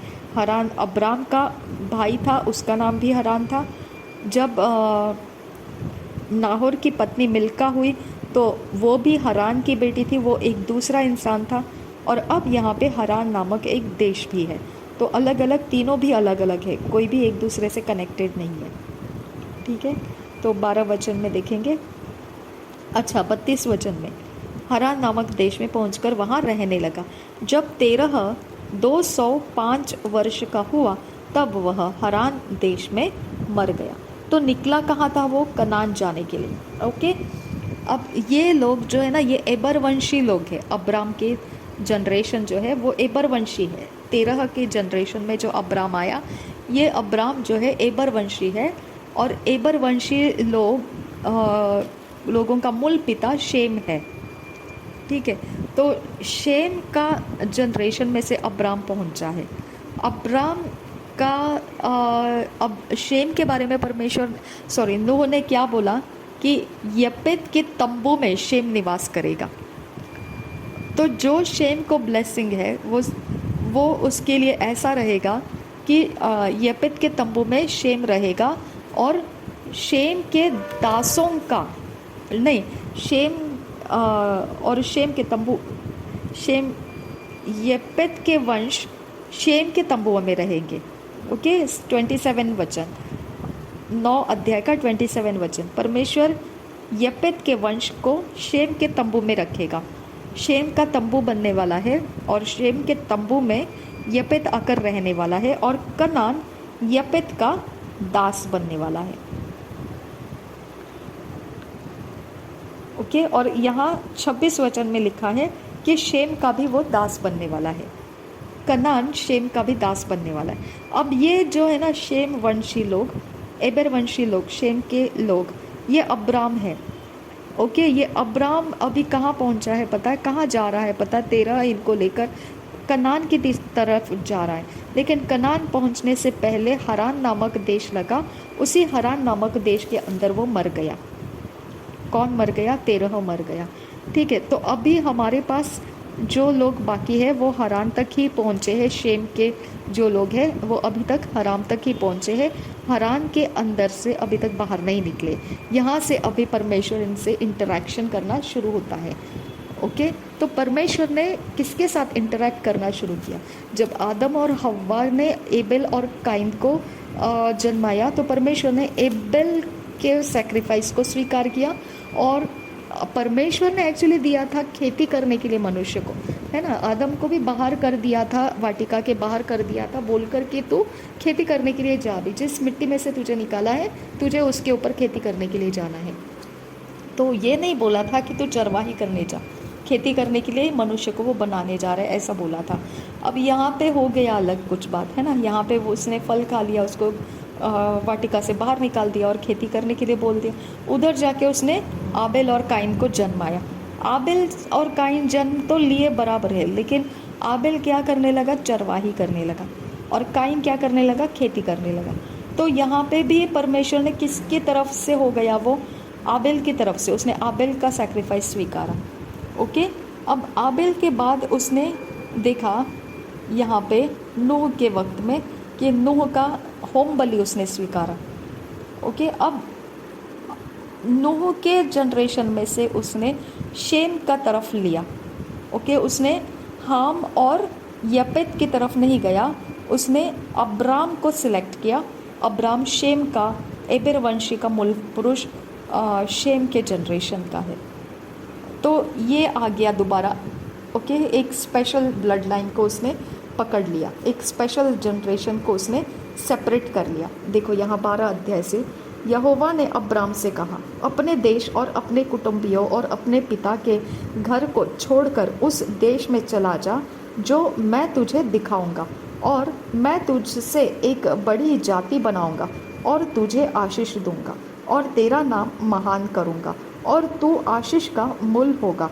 जो तुझे आशीर्वाद दे उन्हें मैं आशीष दूंगा, और जो तुझे कोसे उसे मैं शाप दूंगा, और भूमंडल के सारे कुल तेरे द्वारा आशीष पाएंगे। देखिए, इतनी बड़ी बातें जो है, हम किसको देखते हैं ये ऐसी बातें? नूह के बच्चों के साथ परमेश्वर ने ऐसी बात की है, शेम हाम यापेत के साथ। नूह के साथ भी बातें की, लेकिन इतना ज़्यादा नहीं, लेकिन उसके बच्चों के साथ उसने बहुत ज़्यादा बातें की। ओके, तो वहाँ पे करार बनाया परमेश्वर ने, ठीक है ना। तो इतना परमेश्वर बात करता है, ये अब कितना जनरेशन आगे आ चुके हैं ये लोग, है ना, कितना समय हो चुका है, और इतना समय होने के बाद में अब अब्राम का टाइमिंग आ गया है। अब्राम के साथ भी परमेश्वर बात करने लगा है। अब यहाँ पे ना आपको एक बात को ध्यान रखना है, अभी तक डू एंड डोंट डू का ज़माना नहीं है। ओके, यहाँ पर भी ये लोग अपने मन के अंदर के इंस्पिरेशन के अनुसार जीते हैं। उनके मन के अंदर के इंट्यूशंस के अंदर से जो निकलता है, वही के अंदर से उनके मैनिफेस्टेशंस होते हैं। उसी के आधार से वो क्या अच्छा और क्या बुरा डिसाइड करते हैं, और उसी के अंदाज में वो अपने लाइफस्टाइल को जीते हैं। वो उनका लाइफस्टाइल बन जाता है, ठीक है। तो अभी तक इनको परमेश्वर क्या है पता नहीं है, ये बस ये जानते हैं कि सृष्टि करने वाला कोई मौजूद है, और ये सब जो है वो किसी ने सृष्टि किया है और इसको सृष्टि करने वाला मौजूद है, इतना ही वो लोग जानते हैं। ओके, तो यहाँ पे अब्राम क्या कर रहा है? यहोवा ने अब्राम से बात करना स्टार्ट किया, अपने देश और अपने कुटुंबियों और अपने पिता के घर को छोड़कर उस देश में चला जा जो मैं तुझे दिखाऊंगा। अब्राम कंप्लीटली अनजान इंसान है। अब्राम को यहोवा कौन है पता नहीं है। ओके, वो लोग अन्य जातियों के बीच में रहते हुए आए हैं। ओके, उनको जहाँ ज़मीन मिलेगा, जहाँ दाना पानी मिलेगा, जहाँ पर उनको कुछ कामकाज हो जाएगा, ऑक्यूपेशन हो जाएगा, गुजारा हो जाएगा, और वहाँ पर कोई खतरा नहीं रहेगा, बस इतना ही वो लोग देखते थे, और वहाँ पे वो अपना बस्ती बना लेते थे, और वहाँ से वो जो जैसा उनके मन के अंदर लगता है वैसा वो जीते थे। और उनके मन के अंदर सोच आती थी, वो सोच उनकी ट्रेडिशन बन जाता था, वो सोच के ऊपर उनका भरोसा है, वो सोच उनको अगुवाई करती थी, वो सोच उनका चाल चलन बनाती थी, वो सोच के अंदर से ही सब कुछ उनका एस्टैब्लिश होता जा रहा था। उनको ज़रा भी पता नहीं था कि यहोवा परमेश्वर कौन है। ओके, और यहाँ पे परमेश्वर का आवाज़ वो सुन रहा है, वो बोल रहा है, अपने देश और अपने कुटुंबियों और अपने पिता के घर को छोड़कर उस देश में चला जा जो मैं तुझे दिखाऊंगा, और मैं तुझसे एक बड़ी जाति बनाऊंगा और तुझे आशीष दूंगा और तेरा नाम महान करूंगा और तू आशीष का मूल होगा। जो तुझे आशीर्वाद दे उन्हें मैं आशीष दूंगा, और जो तुझे कोसे उसे मैं शाप दूंगा, और भूमंडल के सारे कुल तेरे द्वारा आशीष पाएंगे। देखिए, इतनी सारी बातें उसके अंदरूनी आवाज़ के अंदर से उसने सुना, और उसने विश्वास कर लिया, उसने कंप्लीट विश्वास किया। वो इतना डिपेंड हो गया ये सारी आवाज़ के ऊपर, ये सब कुछ जो बोला गया उसके ऊपर उसने स्टेप उठाया, फैसला कर लिया उसने। चौथा वचन, यहोवा के इस वचन के अनुसार अब्राम चला और लूत भी उसके संग चला, और जब अब्राम हरान देश से निकला उस समय वह 75 वर्ष का था। इस प्रकार अब्राम अपनी पत्नी साराई और अपने भतीजे लूत को और जो धन उन्होंने इकट्ठा किया था और जो प्राणी उन्होंने हरान में प्राप्त किए थे सबको लेकर कनान देश में जाने को निकल चला और वे कनान देश में आ गए। उस देश के बीच से जाते हुए अब्राम शकेम में, जहाँ मोरे का बांज वृक्ष है, पहुंचा। उस समय उस देश में कनानी लोग रहते थे। ये कनानी लोग कौन है? जिनको नूह ने श्रापित किया है। ओके, तो ये शेम के दास बनेगा कनान। यपेत शेम के तंबू में रहेगा और यपेत का भी दास बनेगा कनान, और अपने भाई बंधुओं का दासों का दास बनेगा। ओके, तो इतना डेंजरस ह्यूमिलिएशन उसको दिया गया था, इतना डेंजरस उसके लाइफ को डाउन कर दिया था नूह ने। ओके, तो ये लोग वहाँ रहा करते थे। और ये कौन था जो अब्राम? ये उनका एबर वंश का मूल पुरुष जो शेम है, शेम का जनरेशन था। अब्राम शेम का जनरेशन था। कनान हाम का जनरेशन था। कनान के ऊपर नूह का श्राप था, हाम के ऊपर परमेश्वर का आशीर्वाद था। ओके, अब कनान के बारे में जो बोला गया है, तो ये शेम वंशी अब्राम जब जाएगा कनान में, ओके, तो कनान इसका दास बनने वाला है। शेम वंशियों का दास कनानी बनने वाले हैं। ओके, तो कनानी लोग रहते थे। तब यहोवा ने अब्राम को दर्शन देकर कहा, यह देश मैं तेरे वंश को दूंगा। My God. ओके, अभी अब्राम के पास डायरेक्ट कम्युनिकेशन जो चल रहा है, उसने चलना शुरू किया। वो देश के बाहर निकल गया, लेकिन वो गया किस तरफ? जहाँ तेरह जाने वाला था, तेरह जाने के लिए निकला था, यानी ऑलरेडी क्या हो गया था, उनका डायरेक्शन लग गया था तेरह के कारण। तेरह ने उर का जगह छोड़ दिया था, जो कसदियों के बीच में रहा करते थे, उस जगह को उन्होंने छोड़ दिया था। तेरह निकल पड़ा था और कनान की तरफ जा रहा था। जब कनान की तरफ जा रहा था तो बीच में हारान था, हारान में रह गया। ओके, फिर वहाँ वो आगे जाने से पहले वहाँ पर वो मर गया। उसके बाद आगे जाने का समय दोबारा लग गया, जब अब्राम को बोला गया कि तू यहाँ से निकल जा। ओके, तू यहाँ से निकल जा। उसको जब ये आवाज़ कम्युनिकेशन उसके साथ हुआ, तो वो कम्प्लीटली फर्स्ट स्टेप उसका किस तरफ चला गया? जहाँ तेरह जाते जाते मर गया, तो उसने वही को पिकअप ले लिया कि अब उस तरफ ही जा रहा था तेरह हमको सबको लेकर। तो अब रुक गया था हम लोग यहाँ हारान में, तो निकल पड़ते हैं उसी दिशा में। तो उसने उस दिशा में जाना शुरू किया जिस दिशा में वो तेरह सब निकल पड़े थे, लेकिन वो वहाँ तक पहुँचे नहीं थे, बीच रास्ते में रुक गए थे, वहीं पे तेरह मर गए। तो अब दोबारा यहाँ से निकल जाओ, ये आवाज़ उसको कम्युनिकेशन में आ गया। तो यहाँ से उसने कहाँ निकल जाना है, तो दोबारा उसने पिकअप कर लिया, चलो जहाँ तेरह जा रहा था वहीं पे हम जाने के लिए रुके हुए थे, अब वहाँ जाने का शुरू करते। तो वो कनान की तरफ जा रहे थे, तो कनान की तरफ जाना शुरू कर दिया अब्राम ने। ओके, और परमेश्वर ने यहाँ पर क्या बोला? तब यहोवा ने अब्राम को दर्शन देकर कहा। अब यहाँ पे यहोवा ने उसको दर्शन दिया। ओके, उसको ड्रीम दिया होगा या उसके आँख को देखने के लिए दिया होगा कि वो बात कर रहा है, और बोला कि यह देश मैं तेरे वंश को दूंगा। ठीक है, यहाँ पे आप देखो 12 अध्याय का दोबारा पढ़ के देखो, कितना कम्युनिकेशन के ऊपर कितना ये लोग विश्वास करते थे। अभी तक दर्शन नहीं था, जब तक उसको बोला था यहाँ से निकल, वहाँ से जा, इधर से जा, तब तक कोई दर्शन नहीं था। उसने सिर्फ आवाज़ कम्युनिकेशन को एक्सेप्ट किया था, आमने सामने नहीं देखा था उसने।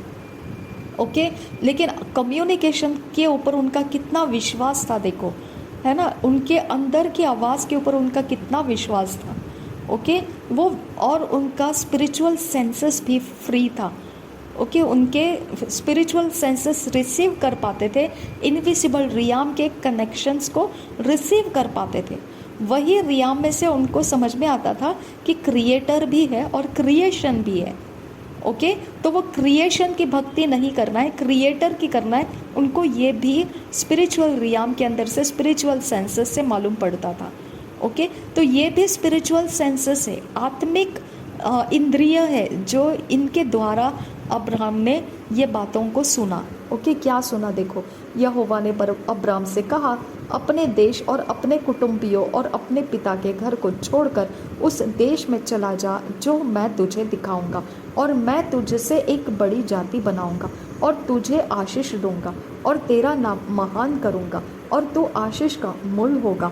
जो तुझे आशीर्वाद दे उन्हें मैं आशीष दूंगा, और जो तुझे कोसे उसे मैं शाप दूंगा, और भूमंडल के सारे कुल तेरे द्वारा आशीष पाएंगे। माय गॉड, कितनी बात बोल दिया है ना। ये सारी बातों को उसने लिया और यहोवा के इस वचन के अनुसार अब्राम चला और लूत भी उसके संग चला। और जब अब्राम हरान देश से निकला उस समय वह 75 वर्ष का था।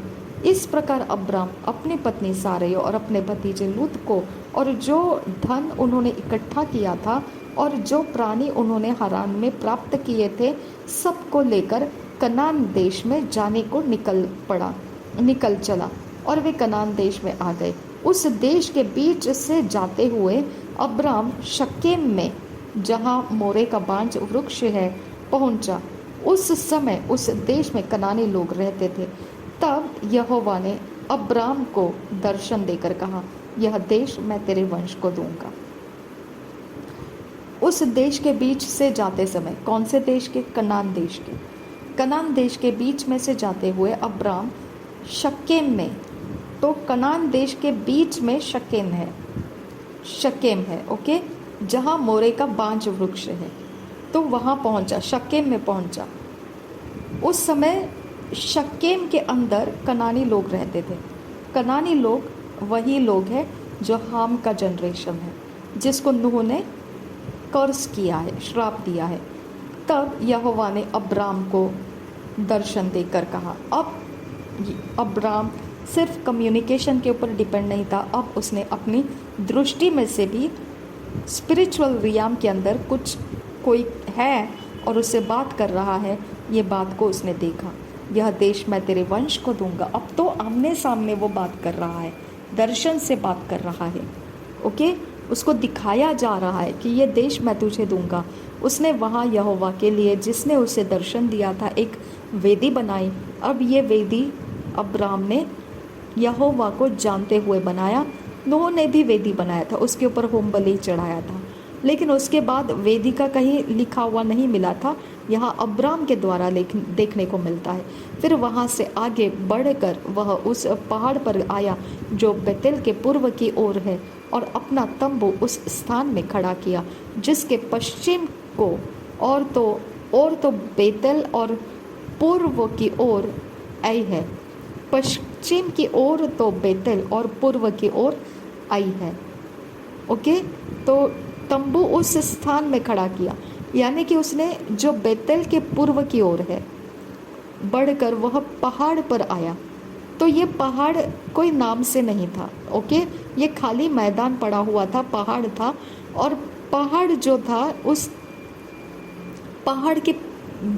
पहाड़ जो बेतेल के पूर्व की ओर है, वो पहाड़ का डायरेक्शन है, ओके।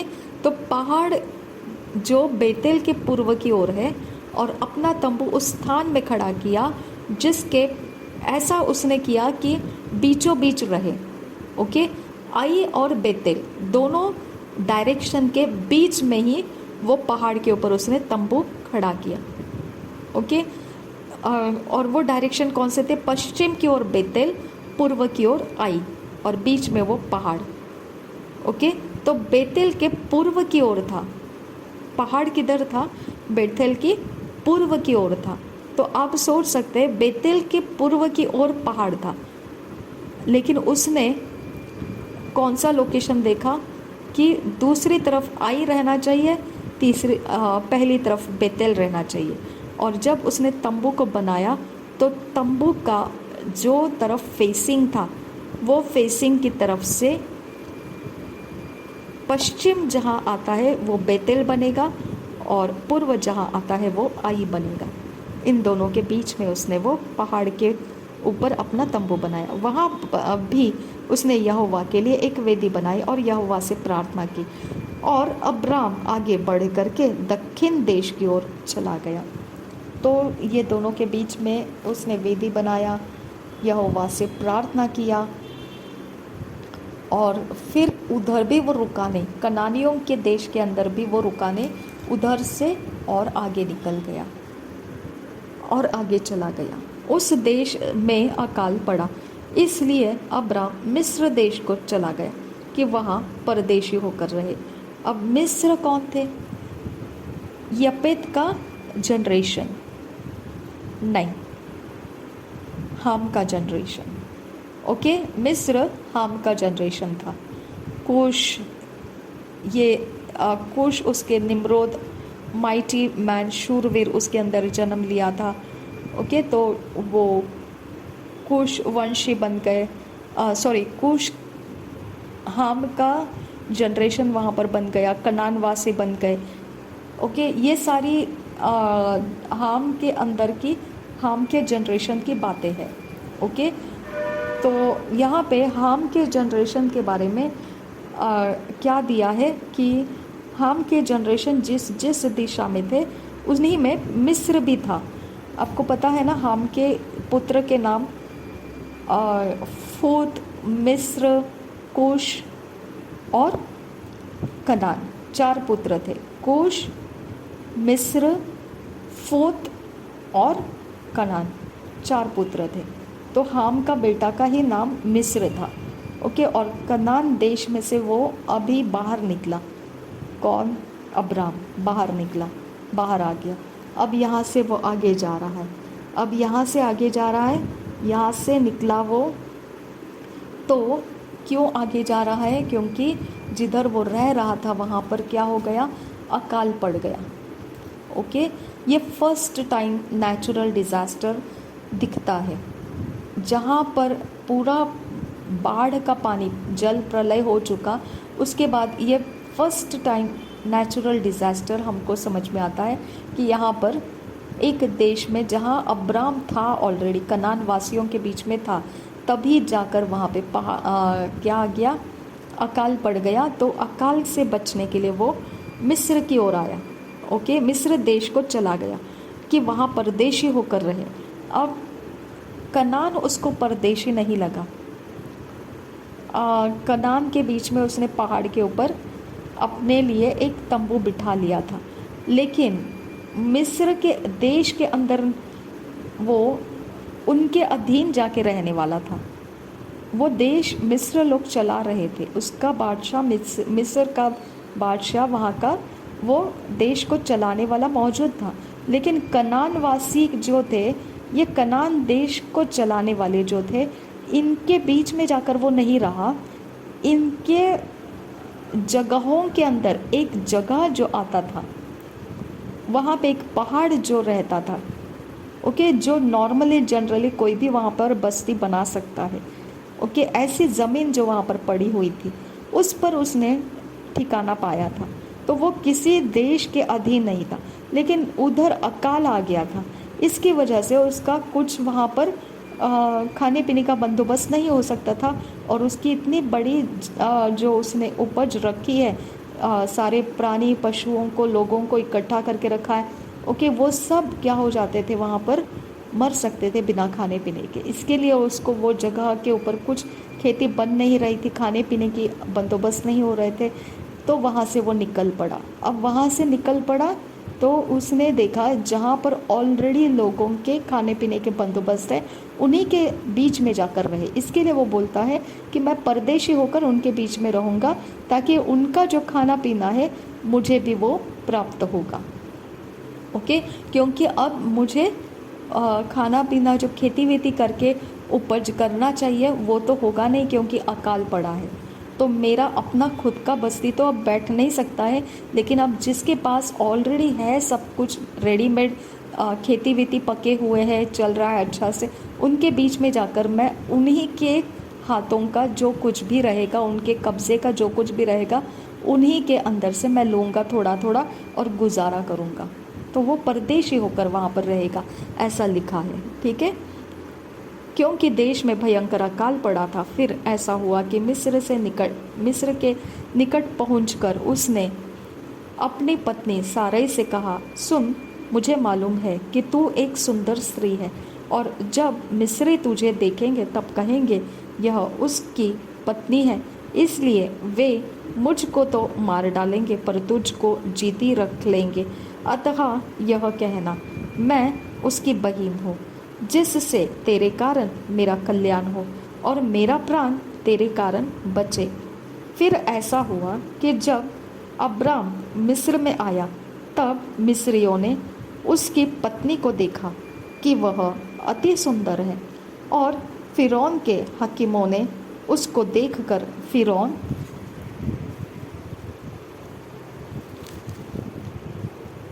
के सामने उसकी प्रशंसा की।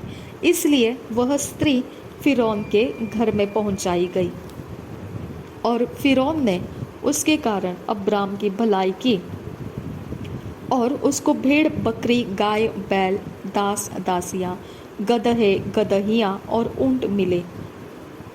परंतु यहोवा ने फिरौन और उसके घराने पर अब्राम की पत्नी सारै के कारण बड़ी बड़ी विपत्तियां डाली।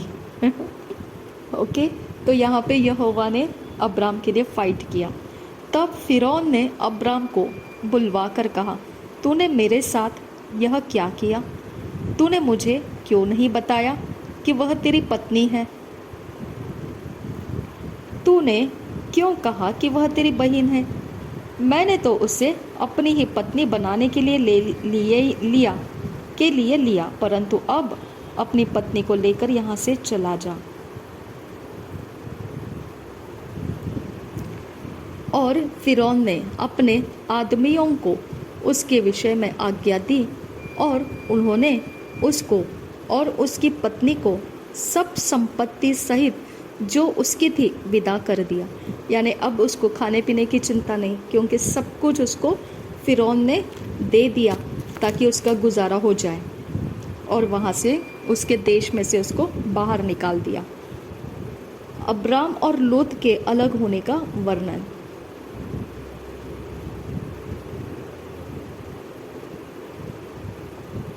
तब अब्राम अपनी पत्नी और अपनी सारी संपत्ति लेकर लूत को भी संग लिए हुए मिस्र को छोड़कर कनान के दक्षिण देश में आया। ओके, कनान के दक्षिण, अब वो जहाँ पर उसने वेदी बनाया था वो बेतेल और आई के बीच में था। अब वो कनान के दक्षिण की तरफ आया।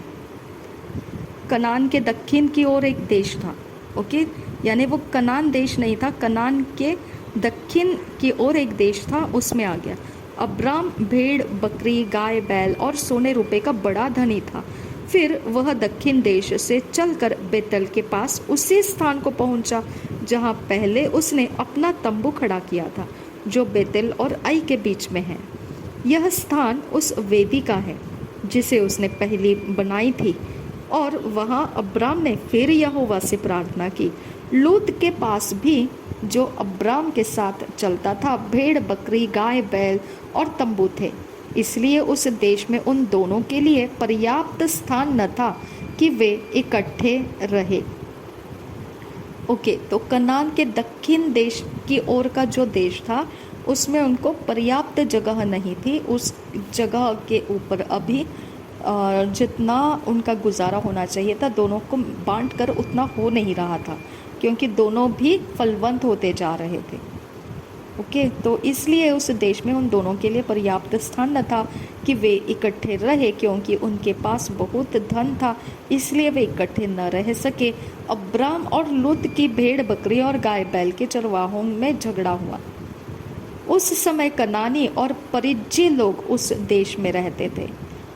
तब अब्राम लूत से कहने लगा, मेरे और तेरे बीच और मेरे और तेरे चरवाहों के बीच में झगड़ा न होने पाए, क्योंकि हम लोग भाई बंधु हैं। क्या सारा देश तेरे सामने नहीं? इसलिए मुझसे अलग हो जा। यदि तू बाई ओर जाए तो मैं दाहिनी ओर जाऊंगा, और यदि तू दाहिनी ओर जाए तो मैं बाई ओर जाऊंगा। तब लूत ने आंख उठाकर यरदन नदी के पास वाली सारी तराई को देखा। कि वह सब सींची हुई है। जब तक यहोवा ने सदोम और अमोरा को नष्ट न किया था, तब तक सोअर के मार्ग तक वह तराई यहोवा की वाटिका और मिस्र देश के समान उपजाऊ थी। इसलिए लूत अपने लिए यरदन की सारी तराई को चुन के पूर्व की ओर चला और वे एक दूसरे से अलग हो गए। अब्राम कनान देश में रहा, पर लूत उस तराई के नगरों में रहने लगा और अपना तंबू सदोम के निकट खड़ा किया। सदोम के लोग यहोवा के लेखे में बड़े दुष्ट और पापी थे। जब लूत अब्राम से अलग हो गया, तब उसके पश्चात यहोवा ने अब्राम से कहा। देखो, सदोम के लोग यहोवा के लेखे में बड़े दुष्ट और पापी थे ना, ये वर्ड जो है दुष्ट और पापी, ये फर्स्ट टाइम आया है। हमने जो पहले अध्याय से लेकर पढ़ना शुरू किया, तो वहाँ से लेकर यहाँ 13 अध्याय तक दुष्ट और पापी ये वर्ड नहीं आया था। हमने दानव वर्ड पढ़ा था, हमने शूरवीर ऐसे बच्चे तैयार किए, स्वर्गदूतों ने मनुष्यों की पुत्रियों को लेकर ऐसे बच्चे तैयार किए जो शूरवीर थे, ये पढ़ा था। लेकिन हमने करप्शन पढ़ा था, ओके, करप्शन हो रहा था नूह के समय में, वो भी पढ़ा था। नूह के बाद में फिर शुरू हो गया लाइन। अब कोई भी दुष्टता और पापी के बारे में इतना कुछ नहीं था। बाबेल का टावर बन रहा था, लेकिन उसमें कोई दुष्ट और पापी है ऐसा कुछ नहीं था। यहाँ एक है सदोम के लोग यहोवा के लेखे में, क्योंकि यहोवा ने अभी तक क्या सही है और क्या गलत है इसका कोई लिस्ट नहीं दिया था, लेकिन ये बोल रहा है कि यहोवा के लेखे ये लोग जो सदोम के लोग हैं वो दुष्ट और पापी थे। इनका कैरेक्टर यहोवा ने दुष्ट और पापी ठहराया था। इसका मतलब जिस तरह से नूह के जल प्रलय के पहले परमेश्वर ने बोला था कि पृथ्वी के ऊपर मनुष्य ने अपने चाल चलन को भ्रष्ट कर लिया है, ओके, तो वो टाइप का यहाँ कुछ है सदोम के अंदर, ओके, ऐसा कुछ है इनके अंदर कि यहोवा ने इनको दुष्ट और पापी कह दिया है। ठीक है, तो ये एक्स्ट्रा ऑर्डिनरी दुष्टता और पाप का संबंध बताता है। जहाँ नूह के समय जल प्रलय लाया गया था, वो करैक्टर, वो टाइप की कुछ काम इन लोगों के बीच में समझ में आता है। ठीक है, नाउ 14वां वचन, जब लूत अब्राम से अलग हो गया, तब उसके पश्चात यहोवा ने अब्राम से कहा, आंख उठाकर जिस स्थान पर तू है वहाँ से उत्तर, दक्षिण, पूर्व, पश्चिम चारों ओर दृष्टि कर, क्योंकि जितनी भूमि तुझे दिखाई देती है उस सब को मैं तुझे और तेरे वंश को युग युग के लिए दूंगा, और मैं तेरे वंश को पृथ्वी की धूल के किनकों के समान बहुत करूँगा, यहाँ तक कि जो कोई पृथ्वी की धूल के किनकों को गिन सकेगा वही तेरा वंश भी गिन सकेगा। उठ, इस देश की लंबाई और चौड़ाई में चल फिर, क्योंकि मैं उसे तुझे को दूंगा। इसके पश्चात अब्राम अपना तंबू उखाड़कर ममरे के बांज वृक्ष के बीच जो हेब्रोन में थे जाकर रहने लगा, और वहाँ भी यहोवा की एक वेदी बनाई। तो अब वो जिस बेतेल और आई के बीच वाले पहाड़ी जगह में वो रह रहा था, अब वो वहाँ पे नहीं है। वहाँ वेदी बनाई थी उसने, अब वो वहाँ नहीं है, वहाँ से भी निकल गया है। वहाँ से निकल के अब लूत एक तरफ चला गया है। अब अब्राम को सिलेक्ट करना है, उसको कहाँ जाना है। तो यहाँ देखो 14 वचन, जब लूत अब्राम से अलग हो गया, तब उसके पश्चात यहोवा ने अब्राम से कहा, आंख उठाकर जिस स्थान पर तू है वहाँ से उत्तर, दक्षिण, पूर्व, पश्चिम चारों ओर दृष्टि कर, क्योंकि जितनी भूमि तुझे दिखाई देती है उस सब को मैं तुझे और तेरे वंश को युग युग के लिए दूंगा। और देखिए अब्राम का ब्लेसिंग देखिए कितना परमेश्वर ने दिया। अभी तक अब्राम ने कुछ भी ऐसा नहीं किया है कि उसको ब्लेसिंग दिया जाए, ओके। अब्राम ने कोई ऐसा काम नहीं किया है जैसा नूह ने होम बलि चढ़ाया था। अब्राम ने ऐसा कोई काम नहीं किया है जैसा आबेल ने भेड़ बकरियों का पहलौठा लेकर आके बलिदान किया था। ऐसा कुछ नहीं किया है अब्राम ने। अब्राम के ऊपर ये फेवर परमेश्वर का, जैसा नूह के ऊपर आया, जैसा आबिल के ऊपर परमेश्वर का फेवर आया। ओके, नूह ने कोई ऐसा बलिदान नहीं किया था कि नूह के ऊपर फेवर आ जाए। ओके, जब जल प्रलय आने वाला था तो नूह ने ऐसा कुछ नहीं किया था कि नूह के ऊपर परमेश्वर फेवर दिखाए, लेकिन नूह को फेवर मिला, जबकि उसने कुछ भी ऐसा नहीं किया था। फिर भी उसको परमेश्वर बोलता है कि अभी के समय में, जब तेरा समय चल रहा है, इसमें तेरे समान धर्मी कोई नहीं प्राप्त हुआ मुझे। ओके, तो ये वाली चीज़ थोड़ी अजीब लगती है कि अब्राम ने अभी तक कुछ नहीं किया है, लेकिन फिर भी अब्राम को परमेश्वर बोलता है 12 अध्याय में कि तू बाहर निकल अपनी जगह से और मैं जो बोलता हूँ वहाँ चलना शुरू कर। और वो चलना शुरू कर चुका है, और अभी तक उसने कोई ऐसा काम नहीं किया जिसके कारण, जैसा नूह ने होम बलि चढ़ाया तो फेवर आ गया, आबिल ने बलिदान किया तो फेवर आ गया, ऐसा अभी तक उसने कुछ नहीं किया अब्राम ने। और फिर भी परमेश्वर उसको बोल रहा है कि तू चारों ओर दृष्टि कर, क्योंकि जितनी भूमि तुझे दिखाई देती है, ओ माय गॉड, परमेश्वर यहोवा डायरेक्टली वहाँ पर पॉइंट आउट कर रहा है कि अब्राम, मैंने तेरे को ऐसा करके रखा है कि जहाँ तक तेरी दृष्टि देखती है। अब देखो, खुदा का, परमेश्वर का प्लान आदम के ऊपर भी था। आदम को बोला था तूने फल नहीं खाना है, हवा को नहीं बोला था, आदम को बोला था तूने फल नहीं खाना है, भले बुरे ज्ञान का फल तूने नहीं खाना है। लेकिन उसका प्लान उसी दिन मर गया जब उसने फल खा लिया, ख़त्म हो गया उसका प्लान। अब आदम को क्यों दिया था? आदम ने कोई ऐसा फेवर का काम नहीं किया था, फिर भी परमेश्वर ने ही आदम को बोला था डोमिनेट कर, प्रभुता कर। ओके, मैं जो बोलता हूँ वो कर, और जितना मैं बोलता हूँ उतना ही कर, और इससे ज़्यादा अधिक मत कर। अगर तू ऐसा ऐसा करेगा तो ऐसा ऐसा नुकसान हो जाएगा। आदम ने ऐसा क्या किया था कि आदम को परमेश्वर ये सब इंस्ट्रक्शन देते चला रहा था? ओके, कुछ भी नहीं था। नूह के पास ऐसा कुछ नहीं था। परमेश्वर को वो धर्मी दिखाई दिया, लेकिन नूह अपने अंदर से देखा जाएगा तो एक मनुष्य प्राणी है। वो अपने इंस्पिरेशंस के अनुसार चल रहा था, उसके इंट्यूशंस के अनुसार चल रहा था, और बस वो कर रहा था, जो भी कर रहा था परमेश्वर ने बोला सही कर रहा है तू। ओके, और मैं समझ रहा हूँ कि तू धर्मी है।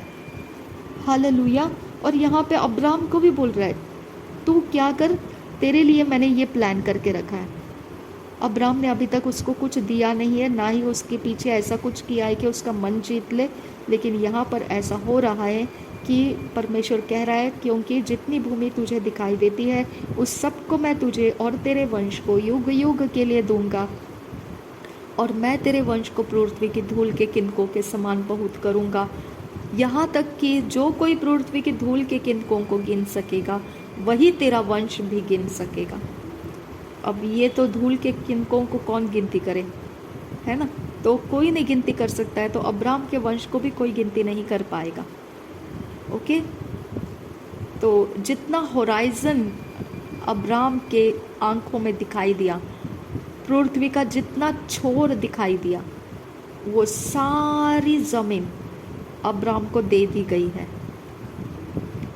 ओके, उस देश की लंबाई और चौड़ाई में चल फिर, क्योंकि मैं उससे तुझे को दूंगा।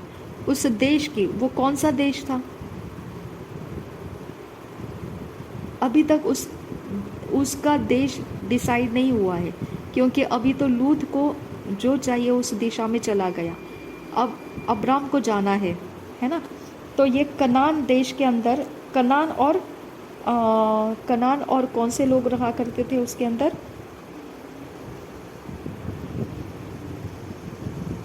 परिज्जी। ओके, 7 वचन। अब्राम और लूत की भेड़ बकरी और गाय बैल के चरवाहों में झगड़ा हुआ। उस समय कनानी और परिज्जी लोग उस देश में रहते थे। ठीक है, तो अब्राम किस जगह में था? अब्राम मिस्र को छोड़कर कनान के दक्षिण देश में आया। ओके, कनान के दक्षिण देश से चलकर बेतल के पास उस स्थान को पहुंचा जहां पहले उसने अपना तंबू खड़ा किया था जो बेतेल और ऐ के बीच में था।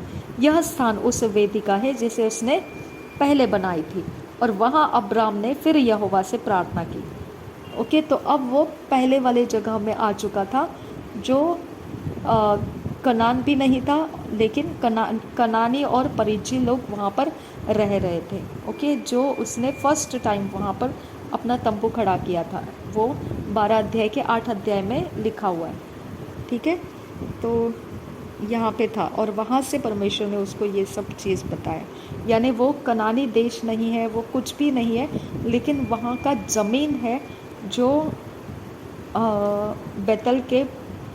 बेतल पूर्व की ओर है, और आई भी दिखाई देती है। बेतल पश्चिम की ओर और आई पूर्व की ओर दिखाई देती है। दोनों के बीच वाला वो जगह है जो कनान के अंदर आने के बाद वो जगह को उसने अपने लिए लिया। तो वो कनान देश के वासी नहीं बना, लेकिन उस देश के बीच से जाते हुए शक्केम में जहाँ मोरे के बांज वृक्ष पहुँचा, उस देश में कनानी लोग रहते थे, लेकिन वो कनान देश के बीच में से होकर निकल आ रहा था। तब यहोवा ने बोला, ये देश मैं तेरे वंश को दूंगा, कनान देश मैं तेरे वंश को दूंगा। तो वो कनान में रुका नहीं था, लेकिन कनान के देश के बीचों बीच आ चुका था, और वो क्रॉस करते जा रहा था। ठीक है, अब 14 वचन।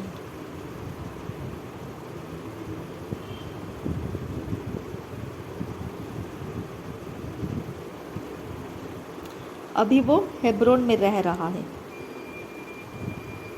ममरे के बांज वृक्षों के बीच जो हेब्रोन में था जाकर रहने लगा। बांज वृक्षों के बीच जाकर रहने लगा। पहले पहाड़ के ऊपर जाके रहने लगा, ओके, और अब बांज वृक्ष के बीच में आके रहने लगा। शिनार के राजा अम्रपेल, 14 अध्याय। शिनार के राजा अम्रपेल और एल्लासार के राजा अरियोक और एलाम के राजा कदोरलाओमेर और गोयम के राजा तिदाल के दिनों में ऐसा हुआ कि उन्होंने सदोम के राजा बेरा और अमोरा के राजा बिरशा और अदमों के राजा शिनाब और सबोयम के राजा शमेबेर और बेला जो सोवर में भी कहलाता है, इन राजाओं के विरुद्ध युद्ध किया। इन पांचों ने सिद्दोम नामक तराई में जो खारे ताल के पास है एका किया। 12 वर्ष तक तो ये कादोरलाओमर के अधीन रहे, पर 13 वर्ष में उसके विरुद्ध विद्रोह किया। 14वें वर्ष में कदोरलाओमेर और उसके संगी राजा आए और अश्तरकनम के रपाइयों को और हाम में जोजियों को और शाबे किरियातैम में एमियों को और सेयर नामक पहाड़ पर होरियों को मारते मारते उस एलपारान तक जो जंगल के पास से पहुंच गए। वहां से लौटकर एनमिशपात को आए जो कादेश भी कहलाता है, और अमालेकियों के सारे देश की और उन एमोरियों को भी जीत लिया जो हससोनतामार में रहते थे।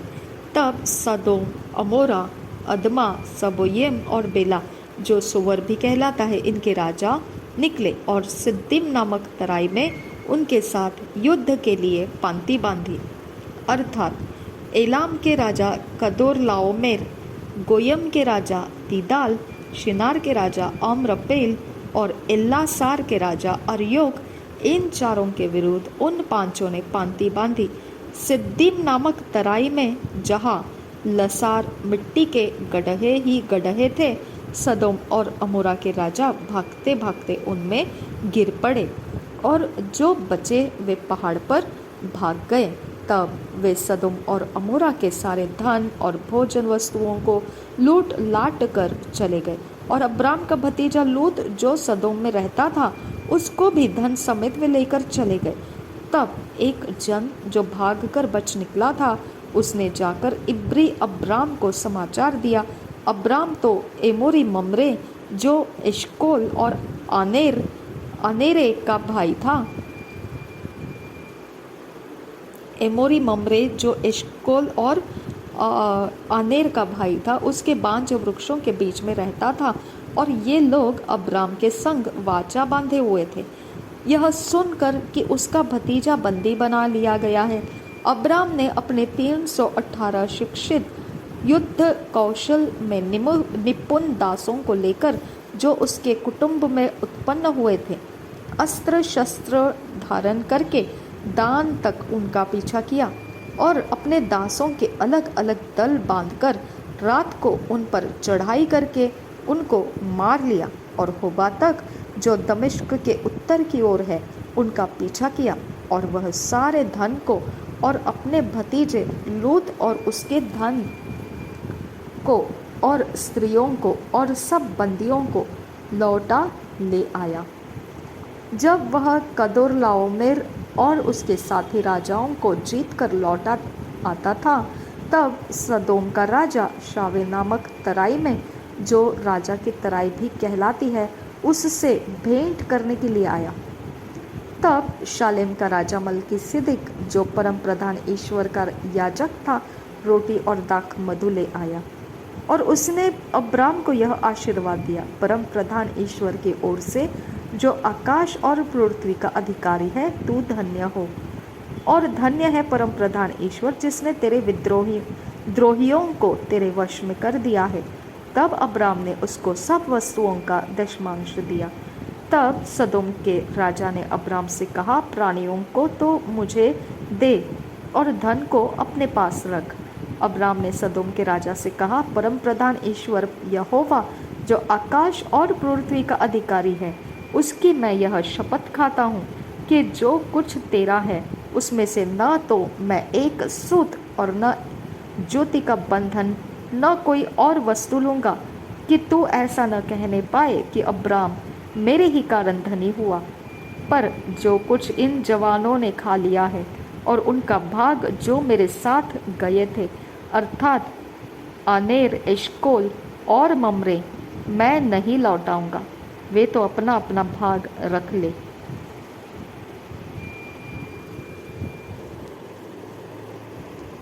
Thank you Jesus. 4 घंटे 32 मिनट, अभी सिर्फ 14 अध्याय कंप्लीट हुआ है। परमेश्वर हमारी सहायता करे, हम 15 अध्याय में उतर रहे हैं।